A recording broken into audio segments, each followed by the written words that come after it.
মুখ্যমন্ত্রী মমতা বন্দ্যোপাধ্যায়, আপনি যে চিন্তা, বাংলায় ভাষায় যারা কথা বলেন বা বাঙালি ভিন্ন রাজ্যের, তাদেরকে নাকি হ্যারাস করা হচ্ছে এবং তাদেরকে পুশব্যাক করে বাংলাদেশে পাঠানো হচ্ছে, কিন্তু আজকে এই সিচুয়েশনের জন্য তো আপনিই দায়ী। আপনি আজকে দিনের পর দিন আপনাদের জনপ্রতিনিধিদের দিয়ে এই অনুপ্রবেশকারী বাংলাদেশিদের আপনারা ভোটার কার্ড, আধার কার্ড বানিয়ে দিয়েছেন। আপনার তৃণমূলের পঞ্চায়েত প্রধান লাভলি খাতুন মালদার রশিদাবাদ পঞ্চায়েতের পঞ্চায়েত প্রধানও হয়ে গেছিলেন, তিনি একজন বাংলাদেশী। আজকে 2021-এর যে বিধানসভা ইলেকশন, সেখানে বনগাঁ দক্ষিণ থেকে বিজেপির স্বপন মজুমদার জেতার পরে আপনাদের টিএমসির ক্যান্ডিডেট আলো রানী সরকার, তিনি আবার আদালতে গেছিলেন তার ইলেকশন রেজাল্টকে চ্যালেঞ্জ করে। দেখা গেল তিনি বাংলাদেশী, আপনারা তাকে টিকিট দিয়ে দিয়েছিলেন।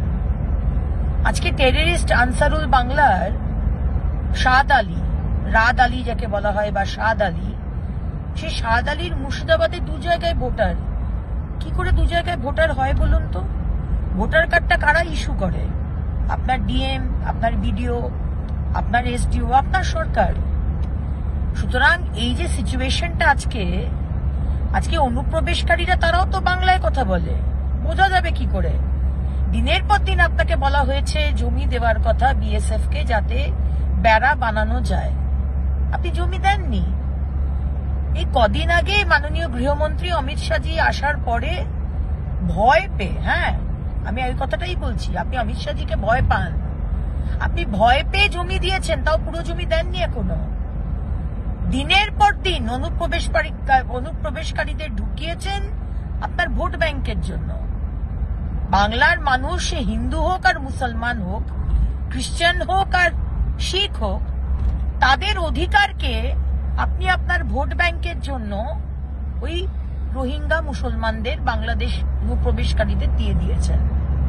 আজকে আপনি কমপ্লেন করছেন যে বাংলা আর বাঙালি আর বাংলা ভাষীদের উপরে অন্য রাজ্যে, ভিন্ন রাজ্যে অত্যাচার হচ্ছে, তাদেরকে পুশব্যাক করা হচ্ছে বাংলাদেশে। এর জন্য আপনি দায়ী। আপনি কি কোনো লিস্ট বানিয়েছেন? 2006 সালে আপনি পার্লামেন্টে, ডেটটা বোধহয় 14ই জুলাই না অগস্ট ছিল, আপনি কাগজ ছুঁড়ে মেরেছিলেন ডেপুটি স্পিকারকে। আপনার ছুঁড়ে মারার কারণটা কি ছিল? যে অনুপ্রবেশকারীরা ঢুকছে সেই বিষয় নিয়ে আজকে কোয়েশ্চেন অ্যাডজর্নমেন্ট মোশন আনা হয়েছিল, আপনি কাগজ ছুঁড়ে মেরেছিলেন। আর মুখ্যমন্ত্রী হওয়ার পরে 180 ডিগ্রি টার্ন। এখন অনুপ্রবেশকারীরা আপনার বন্ধু, আপনার ভোট ব্যাংক, তাদেরকে ঢুকিয়ে আপনি বাংলার তো সর্বনাশ করছেনই, সারা ভারতবর্ষের মানুষের আপনি সর্বনাশ করছেন। আজকে এই সিচুয়েশনের জন্য মুখ্যমন্ত্রী মমতা বন্দ্যোপাধ্যায়, আপনি দায়ী।